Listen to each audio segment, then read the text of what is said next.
കേരള രാഷ്ട്രീയം ഒരു നിർണായക വഴിത്തിരിവിലാണെന്ന് പൊതുവെ രാഷ്ട്രീയ നിരീക്ഷകർ വിലയിരുത്തുന്നുണ്ട്. നമ്മുടെ രാജീവ് ചന്ദ്രശേഖറിൻ്റെ BJP അധ്യക്ഷ സ്ഥാനത്തേക്കുള്ള വരവാണ് അതിനുള്ള പ്രധാന കാരണം.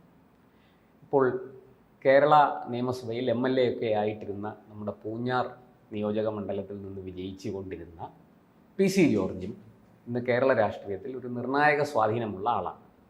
ഈ രാജീവ് ചന്ദ്രശേഖറും PC ജോർജും തമ്മിൽ ഒരുമിച്ചാൽ, ഒറ്റക്കെട്ടായി നിന്നാൽ അത് കേരള രാഷ്ട്രീയത്തിൽ വലിയ ചലനങ്ങൾ സൃഷ്ടിക്കുമെന്നാണ് പൊതുവെയുള്ള വിലയിരുത്തൽ. അങ്ങേക്ക് എന്ത് തോന്നുന്നു? എക്കാലവും കേരള രാഷ്ട്രീയത്തെ ക്ലാസ്, കാസ്റ്റ് എന്ന് പറയുന്ന രണ്ട് ഘടകങ്ങൾ സ്വാധീനിച്ചിരുന്നു.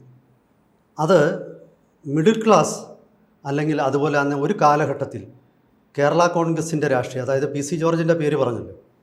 PC ജോർജ് ഇപ്പം കേരള കോൺഗ്രസ്സിലല്ല, BJPയിലാണ്. അതെ, അദ്ദേഹം എനിക്ക് തോന്നുന്നു 2019 കേരള ജനപക്ഷം എന്ന് പറയുന്ന പാർട്ടി രൂപീകരിച്ച് പിന്നെ കേരള കോൺഗ്രസ്സിൽ നിന്ന് മാറുന്നത്.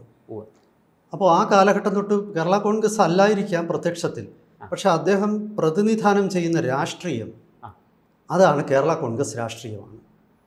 ഈ കേരള കോൺഗ്രസ് രാഷ്ട്രീയം പ്രതിനിധാനം ചെയ്യുന്ന ക്രിസ്ത്യൻ സമൂഹത്തിൽ, അതാണ് ഞാൻ ഈ പറഞ്ഞ കാസ്റ്റ്, പിന്നെ മിഡിൽ ക്ലാസ്സാണ്. മിഡിൽ ക്ലാസ്സിൻ്റെ ആസ്പിറേഷൻസ്, കർഷകർ, പ്രത്യേകിച്ച് റബ്ബർ, മറ്റ് ധാന്യവിളകൾ, അവരെ റെപ്രസെൻ്റ് ചെയ്യുന്നു.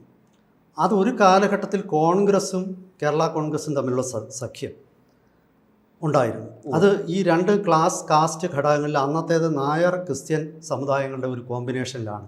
അങ്ങനെയാണല്ലോ വിമോചന സമരമൊക്കെ മന്നത്ത് പത്മനാഭനും ബിഷപ്പുമാരും കൂടെ ചേർന്ന് നടത്തുന്നത്. ഇന്ന് അത് കുറച്ചുകൂടെ വിശാലമായ ഒരു പ്ലാറ്റ്ഫോമിലാണ് BJP നിൽക്കുന്നത്. മുഴുവൻ ഹിന്ദുക്കളെയും ഒന്നിപ്പിച്ച് നിർത്തുന്ന പാർട്ടിയാണ് BJP. അപ്പോൾ Hindu, Christian plus middle class, ഇത് PC ജോർജിനും സ്വീകാര്യമാണ്.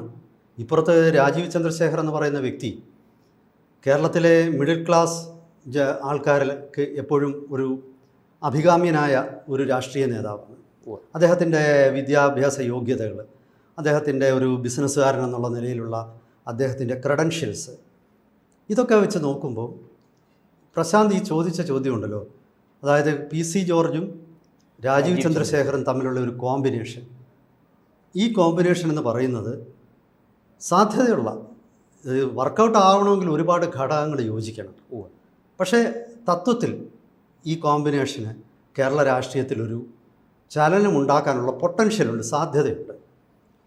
അത് ഇനി വർക്കൗട്ട് ചെയ്യുന്നത് എങ്ങനെയാണ് എന്നുള്ളതിനെ ആശ്രയിച്ച് പ്രയോഗത്തിൽ വരുമ്പോൾ എന്നുള്ളതാണ് ചോദ്യം. അപ്പോൾ അതിനു മുമ്പ് ഞാൻ ചില കാര്യങ്ങൾ ഇതിൻ്റെ എന്തുകൊണ്ടാണ് ഇതിനൊരു പ്രസക്തി ഉണ്ടെന്ന് ഞാൻ പറയുന്നു.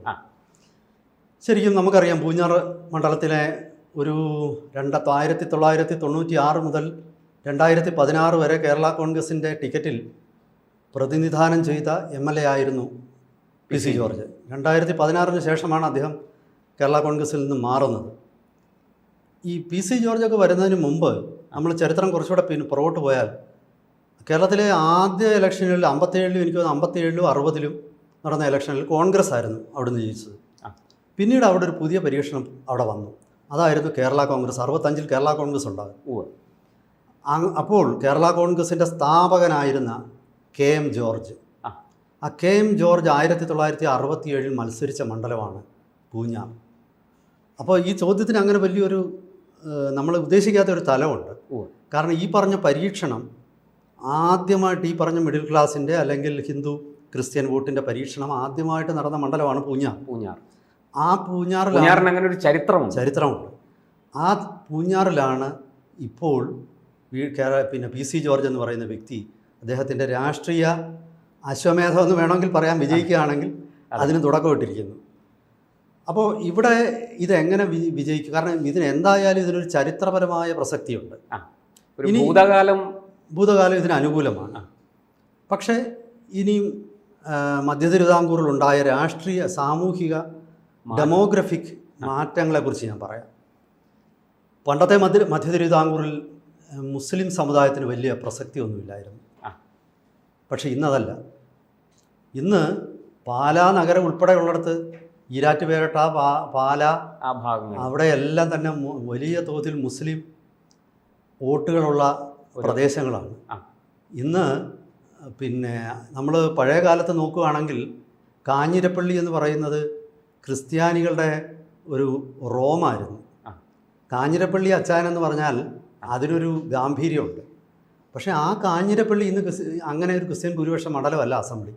ജയിച്ചിരിക്കുന്നത് കേരള കോൺഗ്രസ് ആണ്. പക്ഷേ ഇപ്രാവശ്യം ജയിച്ചിരിക്കുന്നത് ജയരാജനാണ്, പഴയ നമ്മുടെ പിന്നെ നാരായണക്കുറുപ്പിൻ്റെ മകൻ, വാഴൂർ MLA ആയിരുന്ന നാരായണക്കുറുപ്പിൻ്റെ മകൻ. അപ്പോൾ വാഴൂർ മണ്ഡലം കാഞ്ഞിരപ്പള്ളിയോട് യോജിപ്പിച്ചപ്പോൾ അവിടുത്തെ ഡെമോഗ്രഫിക്കും ചേഞ്ച് വന്നു. പാലയിൽ ഈ പറയുന്നത് പോലെ മാണി കുടുംബത്തിന് ഇന്ന് പഴയ സ്വാധീനമില്ല. അപ്പോൾ പല മണ്ഡലങ്ങളിലും പിന്നെ ഡെമോഗ്രഫിക് ചേഞ്ച് വന്നു. ഈ ഡെമോഗ്രഫിക് ചേഞ്ചസ് എന്ന് പറയുന്ന ജനസംഖ്യാപരമായിട്ടുള്ള മാറ്റങ്ങൾ വരുമ്പോൾ സ്വാഭാവികമായിട്ടും ഇത് പുതിയൊരു കോമ്പിനേഷൻ വർക്കൗട്ട് ചെയ്യേണ്ടതുണ്ട്. അപ്പോൾ അങ്ങനെ വർക്കൗട്ട് ചെയ്യുന്നതിന് വേണ്ടി ആവണം PC ജോർജ് റാഡിക്കൽ ഇസ്ലാമിനെതിരെ അല്ലെങ്കിൽ തീവ്രവാദത്തിനെതിരെ അതിശക്തമായ നിലപാടെടുത്തിരിക്കുന്നതെന്നാണ് ഞാൻ കരുതുന്നത്. കാരണം അദ്ദേഹത്തിന് ഇനി ഒരു പുതിയ സാമൂഹിക രാഷ്ട്രീയ സഖ്യം രൂപപ്പെടുത്തിയെടുക്കണം, ആവശ്യമാണ്. അങ്ങനെ രൂപപ്പെടുത്തിയെടുക്കാൻ വേണ്ടിയിട്ട് അടിത്തറ സാമൂഹിക അന്തരീക്ഷം സൃഷ്ടിക്കുകയാണ് ഈ ഒരു ഇവിടെ പിന്നെ തീവ്രവാദത്തിൻ്റെ ദുരിതം അനുഭവിക്കുന്നവരാണ് ഹിന്ദുക്കളും ക്രിസ്ത്യാനികളും ഒരുപോലെ. ഇപ്പം മറ്റു വിഷയങ്ങൾ ഇപ്പോൾ ഒരു ഉദാഹരണം പറഞ്ഞാൽ ഇസ്രായേലിനെ സംബന്ധിച്ച വിഷയം, ഒരുപാട് പിന്നെ ക്രിസ്ത്യാനികൾക്ക് പലർക്കും വൈകാരികമായ ഒരു ബന്ധമുണ്ട് ഇസ്രായേലിനോട്. പക്ഷെ അതുപോലെ തന്നെ ഹിന്ദുത്വ പ്രസ്ഥാനങ്ങളും ഇസ്രായേലുമായിട്ട് വലിയ സൗഹൃദമുണ്ട്. പ്രത്യേകിച്ച് ബെഞ്ചമിൻ നെതന്യാഹുവും നരേന്ദ്രമോദിയും തമ്മിൽ വലിയ ബന്ധം, നല്ല സൗഹൃദം. അപ്പോൾ ഇന്ത്യയുടെ ഏറ്റവും റഷ്യ പോലെ ഒരു ബന്ധുവായിട്ട് മാറിയിരിക്കുകയാണ് ഇസ്രായേൽ. അപ്പം ഇങ്ങനെ ഒരുപാട് വിഷയങ്ങളിൽ ഷെയർഡ് ഇൻട്രസ്റ്റ് ഉണ്ട്. അതെല്ലാം നമ്മൾ കണക്കിലെടുക്കുമ്പോൾ ഇതിന് സാഹചര്യം ഉണ്ട്, അനുകൂലമായ സാഹചര്യമുണ്ട്. പക്ഷേ ഇനി നമ്മൾ അടുത്തത് പ്രായോഗികതയിലേക്ക് കിടക്കാം. ഇതെങ്ങനെ വർക്കൗട്ടാവും? അവിടെ ചില പ്രശ്നങ്ങളുണ്ട്. അതായത് PC ജോർജിന് ആദ്യം ഇതിനകത്തിൽ ചെയ്യേണ്ടത് PC ജോർജിന് സ്വന്തം സമുദായത്തിലെ സ്വാധീനം ഉറപ്പിക്കണം. ഇതിന് അദ്ദേഹത്തിന് എത്രത്തോളം പറ്റും എന്നുള്ളതാണ് ആദ്യത്തെ ഉയരുന്ന ചോദ്യം. ഈ സഖ്യത്തിന് നേരെ ആദ്യമായിട്ട് ഉയരുന്ന ഒരു ചോദ്യം, വെല്ലുവിളി എന്ന് പറയുന്നത് ക്രിസ്ത്യാനികളുടെ വോട്ട് എത്രമാത്രം PCക്ക് അനുകൂലമായിട്ട് വരും. കാരണം PCയുടെ ബന്ധം പല സഭകളുമായിട്ടും അത്ര നല്ല രീതിയിലല്ലായിരുന്നു. ഇപ്പോൾ ഒരു ഉദാഹരണം ഞാൻ പറയാം. ഉമ്മൻചാണ്ടിയും PCയും തമ്മിൽ അത്ര നല്ല ബന്ധമല്ലായിരുന്നു. ഉമ്മൻചാണ്ടിയെ അട്ടിമറിക്കാൻ PC ശ്രമിച്ചു എന്നൊക്കെയുള്ള പല ആരോപണങ്ങൾ മുഖ്യമന്ത്രിയായിരുന്ന കാലത്ത് ഉണ്ടായത് ഓർക്കുന്നുണ്ടല്ലോ. അപ്പോൾ ഇത് ഓർത്തഡോക്സ് സഭയെ വളരെയധികം ക്രൂദ്ധരാക്കിയിരുന്നു. ഇത് കാരണം ഓർത്തഡോക്സ് സഭയിൽ പിന്നെ PC ജോർജിനെ അത്ര സ്വീകാര്യമല്ല, ഒന്നാമത്തെ വിഷയം. പിന്നെ കത്തോലിക്ക സഭയിൽ ഇന്ന് പഴയതുപോലുള്ള ഒരു ഒറ്റ നേതാവിൻ്റെ പിറകിൽ ആൾക്കാർ അണിനിരക്കുന്ന ഒരു പിന്നെ സാഹചര്യം ഉണ്ടെന്ന് ഞാൻ കരുതുന്നില്ല. പഴയ കാലത്ത് KM മാണിക്ക് ആ സഭകളുടെ പിന്തുണ ഉണ്ടായിരുന്നു. പാലാ ബിഷപ്പിൻ്റെ ആണെങ്കിലും കാഞ്ഞിരപ്പള്ളി ബിഷപ്പിൻ്റെ ആണെങ്കിലും അവരുടെയൊക്കെ അകമഴിഞ്ഞ പിന്തുണ ഉണ്ടായിരുന്ന ഒരു നേതാവായിരുന്നു KM മാണി. കേരളത്തിലെ കത്തോലിക്കരുടെ കിരീടം വെക്കാത്ത രാജാവെന്ന് തന്നെ ഞാൻ പറയും. ആ തരത്തിലുള്ള നേതാവായിരുന്നു KM മാണി. പക്ഷേ ഇപ്പോഴുള്ള ഒരു പ്രശ്നം എന്ന് പറയുന്നത് ഇനി ഇതിനേക്കാൾ വലിയ ചില പ്രതിസന്ധികളുണ്ട്. കാരണം ക്രിസ്ത്യാനികളെ സംബന്ധിച്ചിടത്തോളം അവരുടെ ഇടയിൽ നിന്ന് തലയെടുപ്പുള്ള നേതാക്കന്മാർ പണ്ടത്തെ പോലെ ഇല്ല. ഇപ്പം ഞാൻ മുമ്പേ പറഞ്ഞ KM മാണി, AK ആൻ്റണി, ഉമ്മൻചാണ്ടി, ഇങ്ങനെ നിരവധി. ഇപ്പം നമ്മൾ ഓർക്കേണ്ടത് ഈ 1977 കോൺഗ്രസ്സിലെ പിന്നെ ലോക്സഭയിലെ പ്രതിപക്ഷ നേതാവായിരുന്നു CM സ്റ്റീഫൻ. ഇന്ദിരാഗാന്ധിയുടെ തെരഞ്ഞെടുപ്പ് റദ്ദാക്കിയ കാലഘട്ടത്തിൽ ലോക്സഭയിലെ പ്രതിപക്ഷ നേതാവായിരുന്നു CM സ്റ്റീഫൻ. അത് നമ്മൾ ഓർക്കേണ്ട ഒരു കാര്യമാണ്. അപ്പോൾ അങ്ങനെ തലയെടുപ്പുള്ള നേതാവ്, അതുപോലെ മോശക്കാരല്ലാത്ത ഒരുപാട് നേതാക്കന്മാരുണ്ടായിരുന്നു. പിന്നെ MM ജേക്കബ് പാലായിൽ നിന്ന്, അല്ലെങ്കിൽ പിന്നെ ഒരു രണ്ടാം നിര നേതാക്കന്മാരെടുത്ത കരുണാകരൻ്റെ പക്ഷത്ത് നിരവധി പേരുണ്ടായിരുന്നു. ഇപ്പോൾ PP തങ്കച്ചൻ തൊട്ട് PP ജോർജ്, എത്ര പേരാണ്. ഇന്ന് കോൺഗ്രസിൻ്റെ പിന്നെ നേതൃനിര എടുത്താൽ പോലും അങ്ങനെ ആരുമില്ല. കേരള കോൺഗ്രസിന് പഴയ സ്വാധീനമില്ല. ജോസ് കെ മാണിക്ക് സമുദായത്തെ മുഴുവൻ ഒരുമിപ്പിച്ച് നിർത്താൻ പറ്റുന്നില്ല. PJ ജോസഫിന് ശേഷം ജോസഫ് ഗ്രൂപ്പിനും വലിയ ആൾക്കാരില്ല. ഇതിനിടയ്ക്ക് നമ്മൾ വിട്ടുപോയൊരു പേരുണ്ട്, യാക്കോബായ സഭയിൽ നിന്നുള്ള നമ്മുടെ TM ജേക്കബിൻ്റെ സ്വാധീനം ഇന്ന് മകനുണ്ടോ? ഉണ്ടെന്ന് പറയാൻ കഴിയില്ല. അനൂപിനുണ്ടെന്ന് എനിക്ക് തോന്നുന്നില്ല. അപ്പം ഞാൻ ഈ പറഞ്ഞു വന്ന ഈ ഒരു രാഷ്ട്രീയത്തിൽ ആദ്യം തന്നെ ക്രിസ്ത്യൻ ഏകീകരണം നടത്തിയിട്ട് അവരുടെ വോട്ട് ഒരുമിപ്പിക്കാനായിട്ട് പിന്നെ പി സി ജോർജിന് സാധിക്കണം, അല്ലെങ്കിൽ ഷോണിന് സാധിക്കണം. പി സി ജോർജ് മകനിലൂടെങ്കിലും അത് ചെയ്യണം. അതാണ് ഒന്നാമത്തെ ഒരു. പിന്നെ രണ്ടാമത്തേത് BJP ആണ് അദ്ദേഹത്തിനെ സഹായിക്കേണ്ടത്. അവിടെയാണ് ഈ രാജീവ് ചന്ദ്രശേഖറിൻ്റെ പ്രസക്തി. രാജീവ് ചന്ദ്രശേഖർ എന്ന വ്യക്തി ഞാൻ മുമ്പേ പറഞ്ഞതുപോലെ എല്ലാവർക്കും പിന്നെ മിഡിൽ ക്ലാസ് ക്രിസ്ത്യാനികൾക്കും അപ്പർ ക്ലാസ് ക്രിസ്ത്യാനികൾക്കും സഭയ്ക്കുമൊക്കെ സ്വീകാര്യനായി എന്ന് തന്നെയാണ് ഞാൻ കരുതുന്നത്.